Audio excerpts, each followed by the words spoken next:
Comme vous le savez, le week-end dernier, Jean-François et moi, on n'était pas là. Et donc, c'était très intéressant de voir le petit retour de ces dames qui ont passé ce super week-end. Parce que nous aussi, on a passé un super week-end. On on n'était que deux, mais c'était bien. On était à Montluçon. Pour un événement quand même assez important, parce que les organisateurs de cet événement, ils ont combiné en fait deux événements importants. Ils ont combiné l'Assemblée Générale annuelle. Vous savez, nous, avec l'Église, on a notre Assemblée Générale. Et là, c'était l'Assemblée Générale de toutes les unions, enfin, l'Assemblée Générale de notre union d'Église. Et il y avait aussi l'Assemblée Générale de d'autres unions d'Église qui se tenaient, donc en même temps, dans différentes salles. Donc voilà, il y avait ces Assemblées Générales-là. Et puis, c'était aussi le premier congrès du réseau FEF. Alors, le réseau FEF, pour ceux qui savent pas, c'est le réseau fraternel évangélique français qui regroupe plein d'organisations comme la ECM, d'organisations chrétiennes, des assemblées d'église, des unions d'église. Et pour faire simple, en fait, ça représentait à peu près 500 églises, un peu moins, et ça représente 30 000 personnes. Alors, on n'était pas 30 000, bien entendu, mais il y avait quand même un peu plus de 1000 personnes qui étaient présentes à ce rassemblement. Et le thème était très intéressant parce que quand j'ai entendu beaucoup de fois, vous avez parlé de cette diversité et puis aussi de cette unité que vous avez vue à votre week-end des femmes, eh bien, c'était exactement le thème. Le thème, c'était l'unité et comment, en fait, en tant qu'ambassadeur de Christ, on peut travailler ensemble plutôt que chacun de son côté, comment on peut mettre en commun, en synergie en quelque sorte, les choses que l'on a déjà créées, par exemple la formation. Mais pourquoi avoir 15 000 instituts de formation, pourquoi pas se mettre ensemble et pouvoir former les gens, par exemple, ou alors au niveau du ministère des Enfants, au niveau du ministère des Jeunes, etc., etc. Donc c'était vraiment très très bien, et l'une des unions d'église, en plus de la nôtre qui était représentée, c'est celle des CAEF. Pour vous situer un petit peu, c'est l'union d'église de Pierre Bariteau. C'était notre orateur l'année dernière. Voilà. Et l'un des fondateurs de cette église, de cette union d'église, pardon, c'est un Allemand qui a beaucoup œuvré en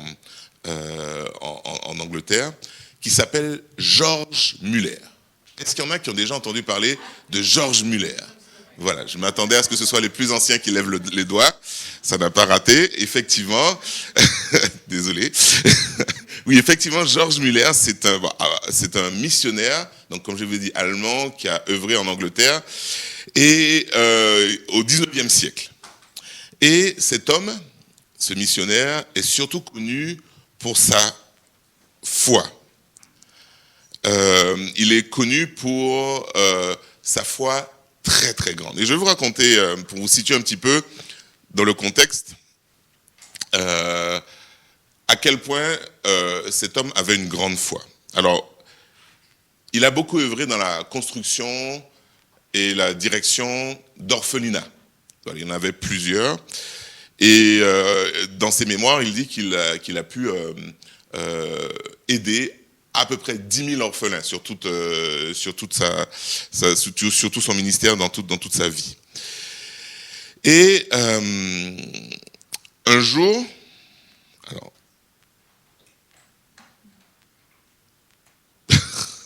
la page ne veut pas se tourner, voilà. Alors, un jour,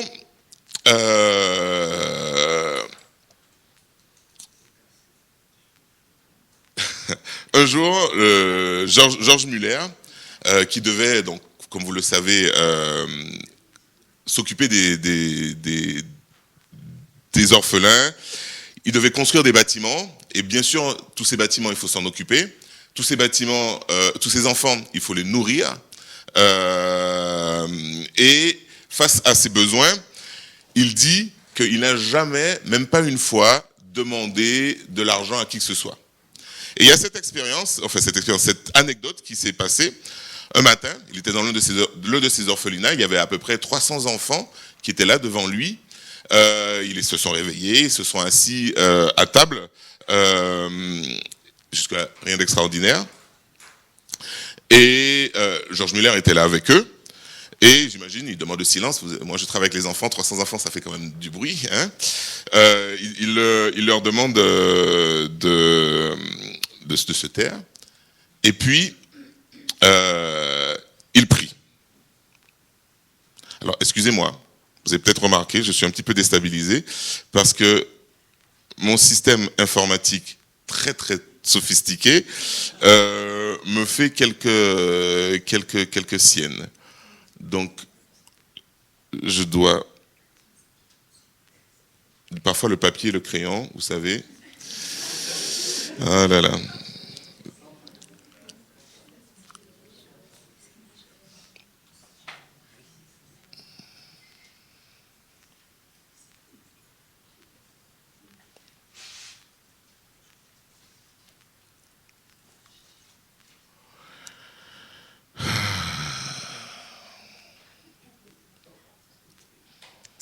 Voilà. Donc,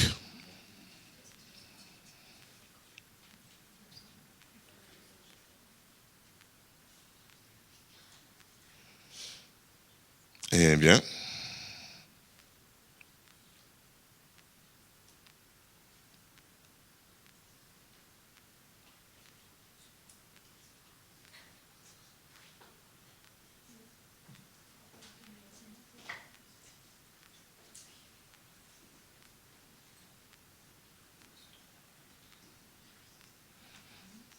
je vous prie de m'excuser.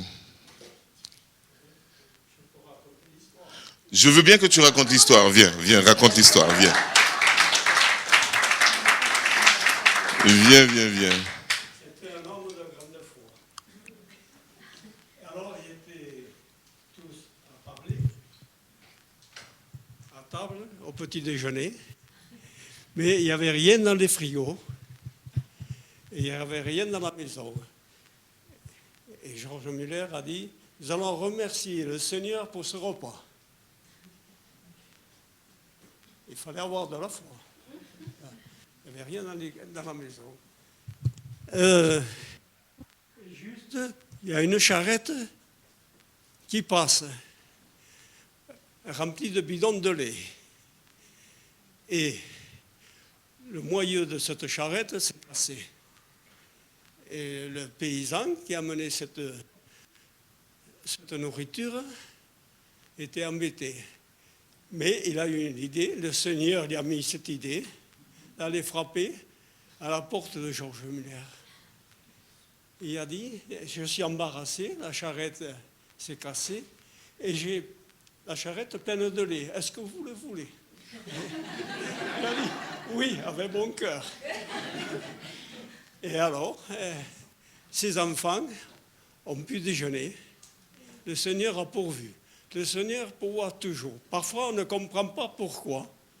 Il nous fait passer par des chemins difficiles, mais c'est pour nous apprendre à la foi, surtout à se confier en lui. Pas facile, hein? Parce que... Donc, vraiment, je ne vais pas raconter l'histoire mieux que toi. Merci. Merci beaucoup. Donc effectivement, Georges Muller a vécu cette situation extraordinaire et tu n'as pas dit, parce que tu as parlé du lait, mais juste avant, en fait, il y a un homme qui est arrivé, un boulanger qui est arrivé, qui a frappé à la porte et qui lui a dit, cette nuit, le Seigneur m'a parlé et m'a dit, il faut que je fasse du pain pour vous. Et donc, il avait fait plusieurs fournées de pain, il est arrivé et il leur a servi du pain. Donc, ils avaient non seulement du lait, mais aussi ils avaient du pain à manger pour le petit déjeuner, alors que Georges Muller venait juste à l'instant de prier, merci Seigneur pour ce repas, alors qu'il n'avait aucune idée de ce qu'il allait donner à ses 300 enfants. Et justement, ce Georges Muller-là, il était capable donc de vivre réellement le passage que nous allons lire maintenant. Je vous encourage à aller dans Matthieu chapitre 6, à partir du verset 24, qui nous dit « Personne ne peut servir deux maîtres, car ou il détestera le premier et aimera le second, ou il s'attachera au premier et méprisera le second. Vous ne pouvez pas servir Dieu et l'argent. » Et le verset 25 nous dit « C'est pourquoi je vous le dis, ne vous inquiétez pas de ce que vous mangerez et boirez pour vivre. »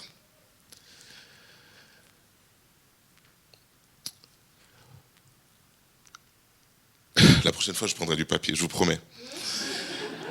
Ni de ce dont vous vous habillerez votre corps. La vie n'est-elle pas plus que la nourriture et le corps plus que le vêtement? Regardez les oiseaux du ciel. Ils ne sèment pas et ne moissonnent pas. Ils n'amassent rien dans les greniers et votre Père céleste les nourrit. Ne valez-vous pas beaucoup plus qu'eux? Verset 27. Qui de vous, par ses inquiétudes, peut ajouter un instant à la durée de sa vie? Et pourquoi vous inquiétez au sujet du vêtement? Étudiez comment poussent les plus belles fleurs des champs. Elles ne travaillent pas, elles ne tissent pas. Cependant, je vous dis que Salomon lui-même, dans toute sa gloire, n'a pas eu d'aussi belle tenue que l'une d'elles. Si Dieu habille ainsi l'herbe des champs, qui existe aujourd'hui et qui demain sera jetée au feu, ne le fera-t-il pas bien plus volontiers pour vous, gens de peu de foi? Ne vous inquiétez donc pas, ne dites pas que mangerons-nous, que boirons-nous, avec quoi nous habillerons-nous. En effet, tout cela, ce sont les membres des autres peuples qui le recherchent. Or, votre Père céleste sait que vous en avez besoin. Recherchez d'abord le royaume des cieux et sa justice, et tout cela vous sera donné en plus. Ne vous inquiétez donc pas du lendemain, car le lendemain aura soin de lui-même. À chaque jour suffit sa peine. J'ai envie d'entendre un grand amen, après ce passage-là. C'est vraiment, de loin, l'un de mes passages préférés de la Bible. Je crois que c'est aussi le passage préféré de Beckel. On en avait discuté. C'est un passage qui est hyper puissant. Mais ce n'est pas vraiment ce qu'il y a dans les titres des journaux en ce moment. Le moins que l'on puisse dire, c'est même que c'est l'inverse. Je crois que le mot préféré des journalistes en ce moment, c'est le mot crise. Il existe toutes formes de crise. C'est comme les Pokémon, il y a toutes sortes de variétés. Il y a les crises financières, il y a les crises énergétiques, la crise du logement, la crise environnementale, la crise démographique. Vous savez, les Français, ils font plus de bébés. La crise sanitaire. Le Covid nous a rappelé effectivement que c'était possible, même au XXIe siècle. Il y a la crise démocratique, où on voit qu'on fait de moins en moins confiance aux hommes politiques, et c'est les extrêmes qui prennent le relais. Le moins que l'on puisse dire, c'est qu'aujourd'hui, l'environnement, et je n'ai pas parlé non plus de crise géopolitique, qu'on entend en ce moment avec les problèmes de conflits et de pénuries, etc. Et mon idée ce matin, ce n'est pas d'être fataliste. Ce n'est pas de vous plomber le moral ce matin. Mais en fait, c'est de vous donner la bonne nouvelle. Parce qu'on est chrétien, et face à toutes ces crises, face à toutes ces situations, on a ce merveilleux passage de Matthieu, chapitre 6. Déjà, il faut rappeler que tout ce qu'on vit aujourd'hui, ce n'est pas nouveau. L'Ecclésiaste disait, il n'y a rien de nouveau sous le soleil. Ce n'est pas nouveau. Même à l'époque où Jésus dit ces mots, eh bien, on sait qu'il y avait des crises. Vous savez, les Juifs étaient sous la domination romaine, et il y avait très souvent des révoltes, il y avait des problèmes financiers, ils avaient la double taxation, parce que les Romains prenaient leur part, mais ils devaient aussi continuer à payer le temple. Il y avait énormément de situations qu'on pourrait comparer à aujourd'hui, même que ça s'est terminé par la révolte qui a engendré la destruction du temple. Donc, des fois on dit, ouais, mais c'était mieux avant. Non. Il n'y a rien de nouveau sous le soleil, je pense que c'est une réalité. Et souvent, lorsque on veut utiliser ce passage de Matthieu chapitre 6, qu'on connaît très bien, on commence souvent au verset 25, qui dit « Ne vous inquiétez de rien ». Mais parfois, je trouve, on oublie trop souvent de lier toute cette partie du verset 25 jusqu'à la fin du chapitre, de le lier au verset 24. Parce qu'il y a quelques mots qui commencent le verset 25 qui disent « C'est pourquoi je vous dis ». Le verset 24 et le verset 25 sont intimement liés. Parce que si Jésus nous dit « Ne vous inquiétez pas », c'est pour une raison. Et souvent, lorsque tu t'inquiètes, c'est parce que tu as peur. L'inquiétude et la peur sont deux sentiments qui sont très, très, très, très liés. Tu as peur de quoi? Tu as peur de ce qui va se passer.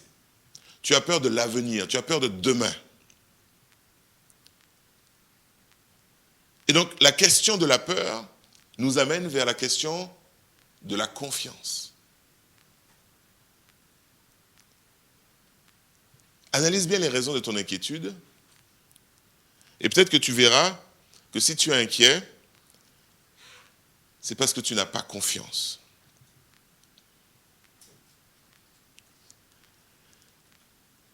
Car le verset 24 nous dit, je le cite, enfin, je le paraphrase un peu, ça dit on ne peut pas servir deux maîtres, on ne peut pas servir deux dieux en même temps. Soit tu vas détester le premier et aimer le second, soit tu vas t'attacher au premier et tu vas mépriser le second. La question de la confiance, la question de... ce qui peut nous permettre de pouvoir proclamer avec force tous les versets qui suivent, c'est la question de en qui ou en quoi je mets réellement ma confiance.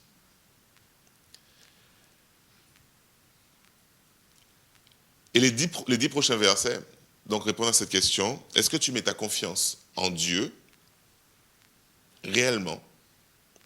Ou est-ce que tu mets ta confiance plutôt dans l'argent? Alors l'argent, on va dire, oh non, moi je ne suis pas... On va extrapoler un peu, c'est pas que l'argent au sens, les billets avec des ponts dessus, vous savez, les billets, l'euro, le dollar, les bitcoins, tout ça. C'est est-ce que tu mets ta confiance dans ce qui est matériel? Est-ce que tu mets ta confiance dans ton travail, dans ta maison, ou dans une certaine situation sociale que tu as pu bâtir, acquérir, poser, couche par couche, année après année?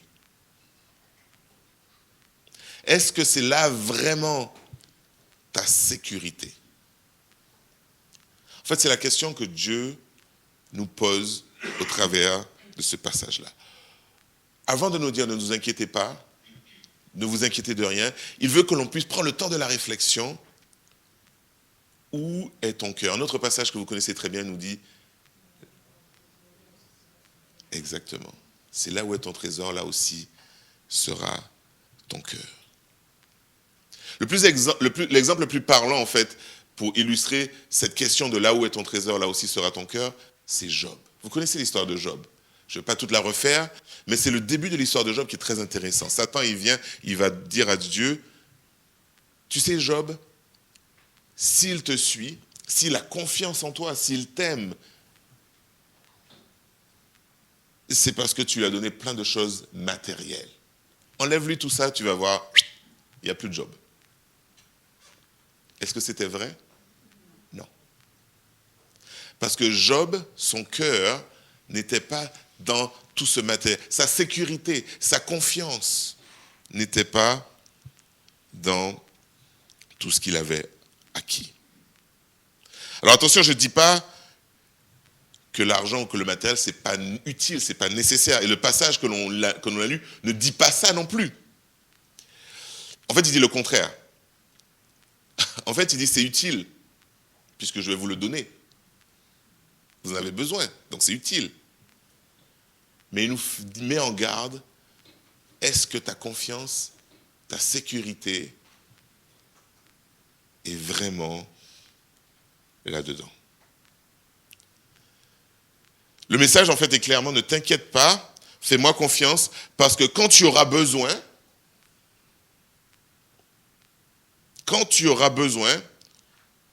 je serai là.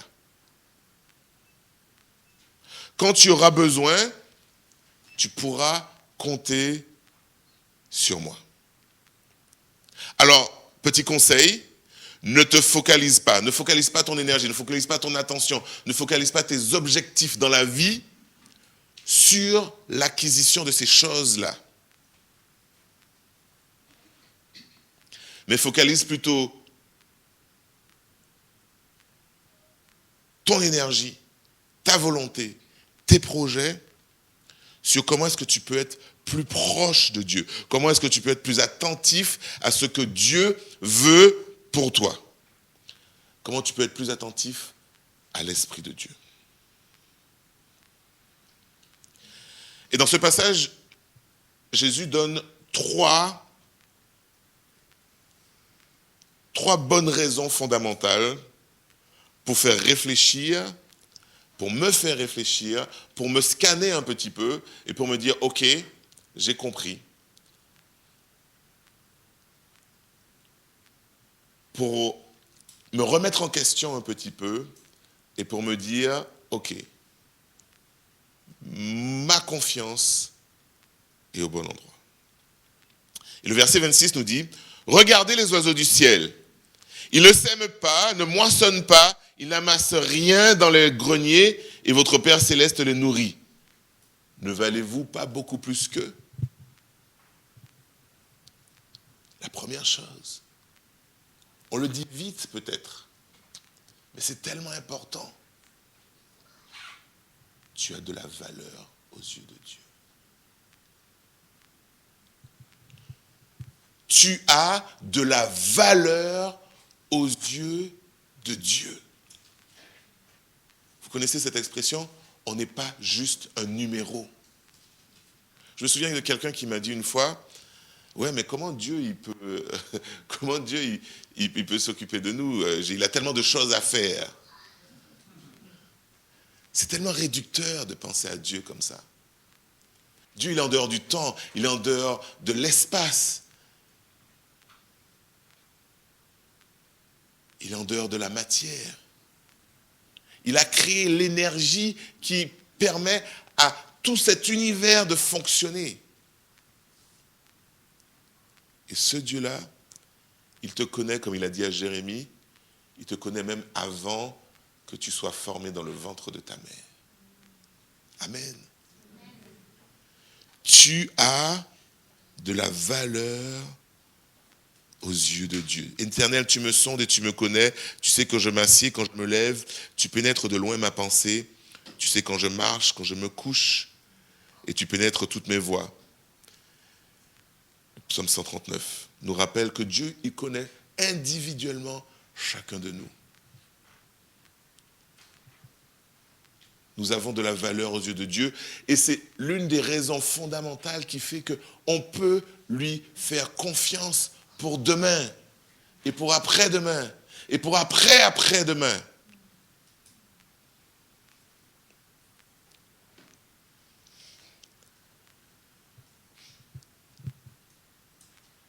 Et si tu es encore inquiet après t'être dit, oui, c'est vrai, j'ai de la valeur pour Dieu, Dieu va s'occuper de moi, le verset 27 nous dit, il nous rappelle, qui de vous, par ses inquiétudes, pourrait ajouter un instant à la durée de sa vie? L'inquiétude, c'est un sentiment, comme je vous l'ai dit tout à l'heure, c'est lié à la peur de ce qui va se passer après. Mais l'inquiétude a cette faculté incroyable que ça ne change pas les choses. Ah. On peut être inquiet 1000 ans. Voilà. Et même, j'ai envie de dire, c'est pas neutre. Parce que l'inquiétude a aussi un effet négatif sur nous. Celui qui vous parle, qui a l'air très... Je suis antillais, hein, On dit les Antillais, ouah, tranquille, on laisse courir la vie, tout ça. Celui qui vous parle, qui a souvent le sourire, etc., je ne suis pas immunisé. Hein.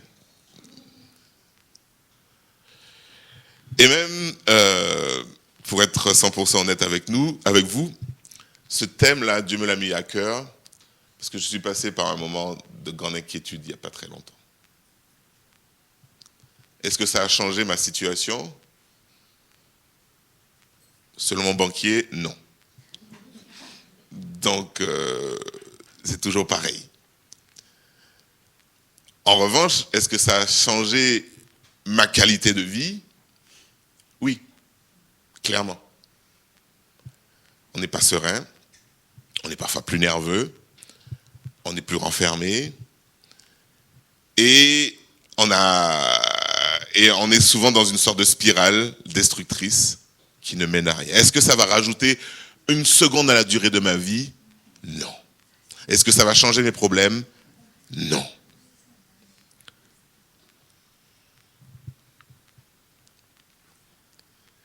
Le problème de l'inquiétude, c'est que ça se focalise sur la peur.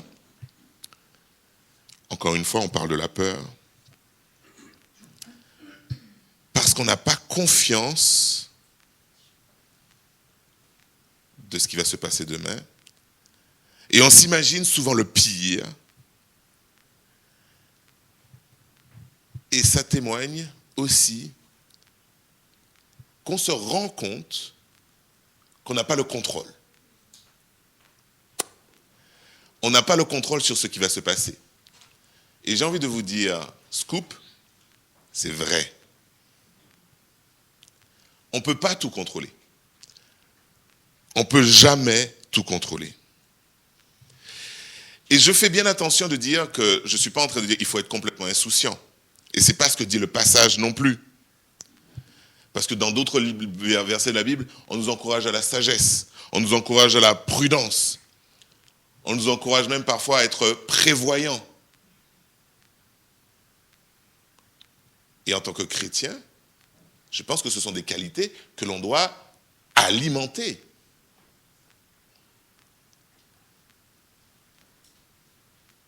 Mais même quand on est très sage, lorsqu'on est très prévoyant, lorsque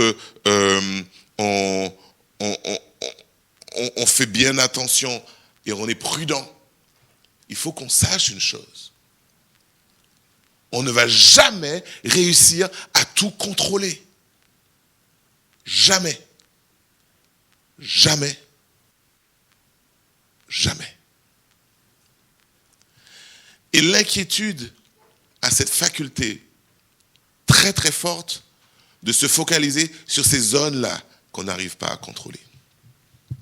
Pour nous dire, mais et si demain il se passe quelque chose ? Et s'il y a un accident ? Et s'il y a ceci ? Et s'il y a cela ? Et puis imagine que, et puis tu vois que ça, oh là là, et bam, bam, bam, bam, bam, petite escalade, et le stress il commence à monter, et l'inquiétude prend sa place. Et pourquoi ? Parce qu'il y en a un qui ne sera jamais surpris. Il y en a un qui, lui, contrôle tout. Que tous ces petits trous-là, que l'on ne peut pas prédire, lui, il les a déjà bouchés. C'est Dieu. Et effectivement, toute notre prévoyance, toute notre prudence et tout notre argent, tout notre matériel ne pourra jamais nous donner cette paix qu'offre une confiance inébranlable en Dieu.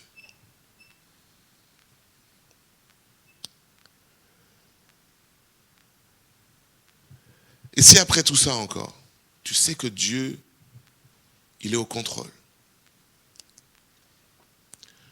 Tu sais que Dieu, il t'aime. Tu as encore des réticences. Voici l'étape ultime. C'est le verset 33 et je vais terminer avec ça. Recherchez d'abord le royaume de Dieu et sa justice, et tout cela vous sera donné en plus. C'est l'exercice que nous devons avoir, que nous devons faire. Lorsqu'on commence à être inquiet, lorsqu'on commence à être stressé, lorsqu'on se dit qu'est-ce qui va se passer demain? Ouh là là, je ne vois pas de solution. Tu te mets à genoux, tu pries. Tu cries au Seigneur. Tu te souviens que même si tu es dans cette situation, il ne t'a pas laissé tomber.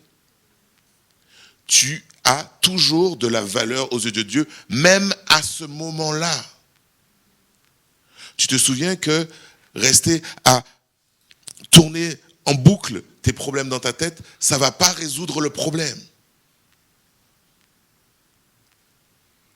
Alors tu te mets à genoux, tu pries. Tu demandes de l'aide à Dieu et tu te souviens que ce qu'il t'a dit, c'est rechercher d'abord le royaume des cieux et sa justice. Et tout cela vous sera donné en plus. En guise de conclusion, je vais juste vous donner le verset 34. Ne vous inquiétez donc pas du lendemain, car le lendemain prendra soin de lui-même. À chaque jour suffit sa peine. Amen. Merci Seigneur parce que tu n'es pas juste un concept. Tu n'es pas juste, comme certains disent, une pensée, une façon de réconforter les faibles. Tu n'es pas une religion. Tu es réel. Tu es réel. Et tes actions dans nos vies sont réelles. Et on peut compter sur toi, Seigneur. On peut te faire confiance. Merci, Seigneur, pour ça. Merci, Seigneur, parce que ton regard sur nous est rempli d'amour, est rempli de compassion. Merci, Seigneur, parce que lorsque ça va mal, tu es à nos côtés et tu nous relèves.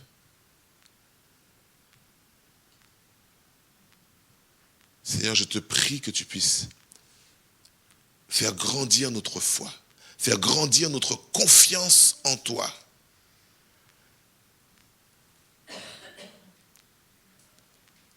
Afin que la peur, les inquiétudes puissent s'en aller pour laisser place à la paix profonde qui vient du fait qu'on sait que tu tiens notre vie entre tes mains. Tu la guides, tu la diriges. Accompagne-nous, aide-nous à rechercher premièrement le royaume des cieux et sa justice. Oui, c'est ma prière pour moi en premier et pour mes frères et sœurs dans cette pièce ce matin, Seigneur. Au nom de Jésus-Christ.